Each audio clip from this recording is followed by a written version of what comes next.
So we'll now come on to the topic of the calculus of residues. We'll explain a bit later what a residue means. But basically, the calculus of residues is a technique for finding various types of definite integrals. And as a result of this technique, you can also find sums of infinite series by using properties of singular points. A singular point is a point where the value is not defined of a function on the complex plane. So first of all, we need to define something called an analytic function. What do we mean by analytic? So analytic is a fancy way of saying a function is well behaved, smooth. So technically, a function f of z is analytic at a point z0 if its derivative exists, i.e. it has a definite finite value at z0, and also at every point in some open set containing z0. So what do we mean by an open set? An open set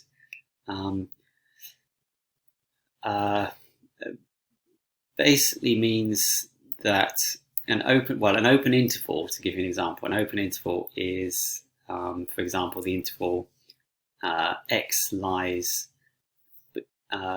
between 1 and 2, but does not include 1 or 2. So in other words, you write that as 1 is less than x is less than 2. So if you can picture this open set as you've got point z0, and then you've surrounded it by points. But z0 is not allowed to be on the boundary of that region. That's basically what an open set means. So z0 is contained in a region, and it's not on the boundary of that region. And in that, all the points in that region, f of z is analytic at those points. That's really what we're saying. So suppose a function f of z is defined at every point in a neighborhood of z0. Again, neighborhood is, we're really talking about the same sort of idea. We can think of a neighborhood of z0 as just a sort of a region. It might be a ball, it might be a disk surrounding z0. So the derivative of f of z at a point is denoted and defined by f dash of z0. So derivative has the same, for complex numbers, has the same sort of notation as for real functions. It looks like the definition is basically the same. We take the limit as some delta z goes to 0 of f at z0 plus delta z minus f at z0, and then divide by delta z. Now the difference is that because z is a complex number, it could be in the x direction, it could be in the real direction, it could be in the imaginary direction. Actually, it could be in any direction. It could even, rather than just be a sort of decreasing to 0 in a sort of straightforward, straight line sort of way, it could actually sort of spiral around as it's decreasing to 0. And the essential thing is that however we make delta z go to 0, for the derivative to exist, f dash must be at f0 must end up being the same value. So in other words, if we write delta z equals delta r times e to the I theta, we must get the same value of f dashed no matter how we choose theta as delta r goes to 0. Theta could be fixed or it could be varying. Whatever we do, we should get the same value of f dashed. Otherwise, the derivative doesn't exist.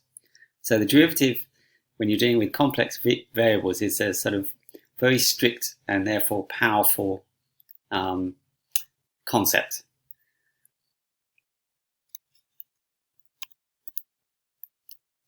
So we have a clear idea with real functions.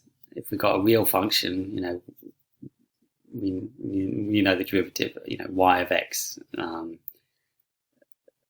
So we know, we have a clear idea what dy by dx means. That's sort of like the slope of, if we plot a graph with y against x, and dy by dx just measures the slope of that graph. Now with f dashed of z at a point, this no longer measures the slope of a curve passing through z0. It really doesn't mean that. So it does have a geometrical meaning, but it's not anything to do with slopes anymore. So provided that f dashed of z0 is not 0 at a point, then f dash is not 0 at z0, then at a point z0 plus delta z, where delta z is small, illustrated here. Now we're considering what happens if we map z0 to fz0. So we have a transformation w equals f of z. Then delta z will get mapped to delta w, and basically the modulus of f dashed is delta w over delta z. So it tells us how much delta w increases by when we map z0 to, when we map z to f of z. Okay, and the argument of f dashed is the angle through which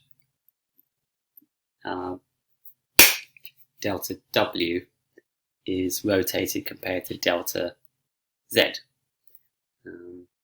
Okay, so to see where this comes from,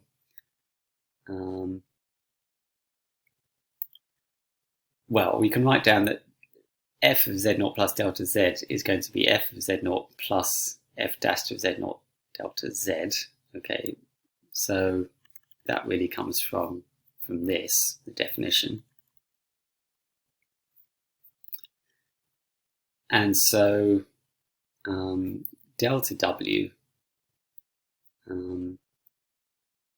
is going to tend to f dashed of z0 times delta z. This is going to be delta w, basically, okay, because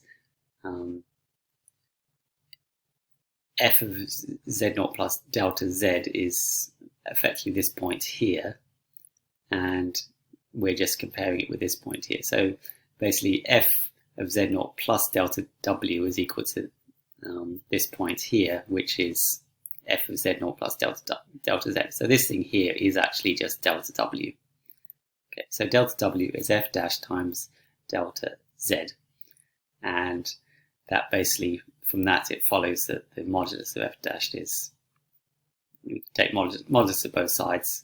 Modulus of a complex number is the product of the moduli of the two complex numbers, and similarly we get the argument. The argument of delta w is the argument of this plus the argument of delta z. Right, so next, a function f of z we can write in this way. So x and y, well, z is always x plus iy, and we can write it as a sum of a real function u of xy and plus I times v, which is also another real function of x and y. So we can split a function of x plus iy into a real part and an imaginary part.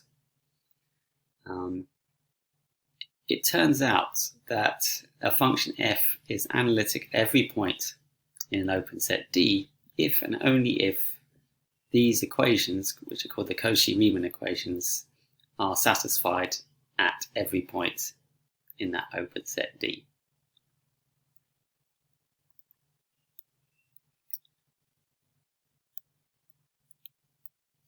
So we're not going to completely show this. We're going to. It says if and only if, which means one implies the other, sort of in both directions. So we're firstly going to show that the Cauchy-Riemann conditions equations are necessary conditions for the function to be analytic.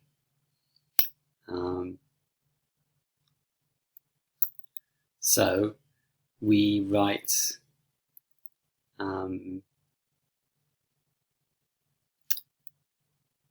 f of z0 plus delta z minus f of z0 we can write as delta u plus I delta v. We can just define delta u and delta v to be that. That's no problem. Then our definition of the derivative, this right hand side, we then divide both sides by delta z and take the limit as delta z goes to 0. Then the left hand side becomes this, because that's the definition, and the right hand side we end up with this.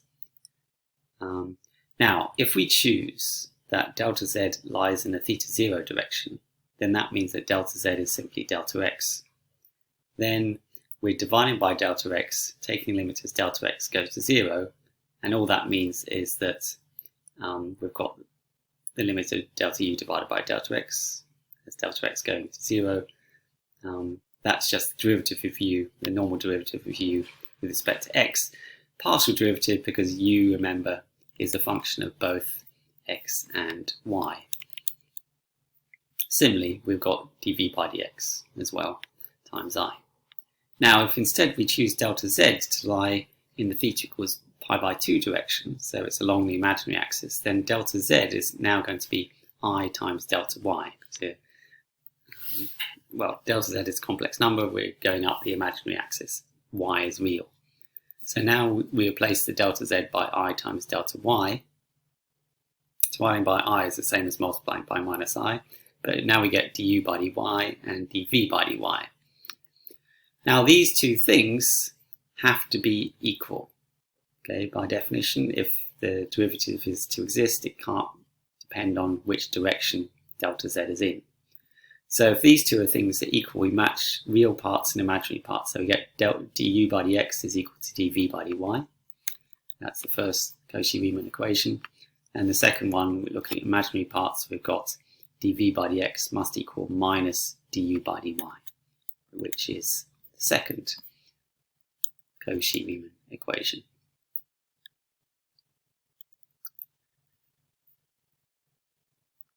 Now we want to show the reverse, that the Cauchy-Riemann equations implies that f dash exists. So, assuming that the derivatives of u and v are continuous, we can Taylor expand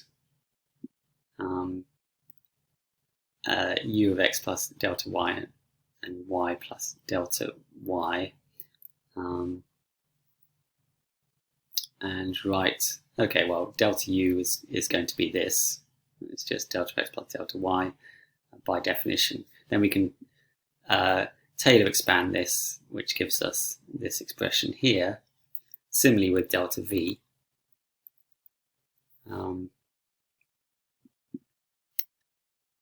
Then we let delta w, we define delta w to be delta u plus I delta v, and substituting this lot in, I'll let you pause the video and just check the algebra.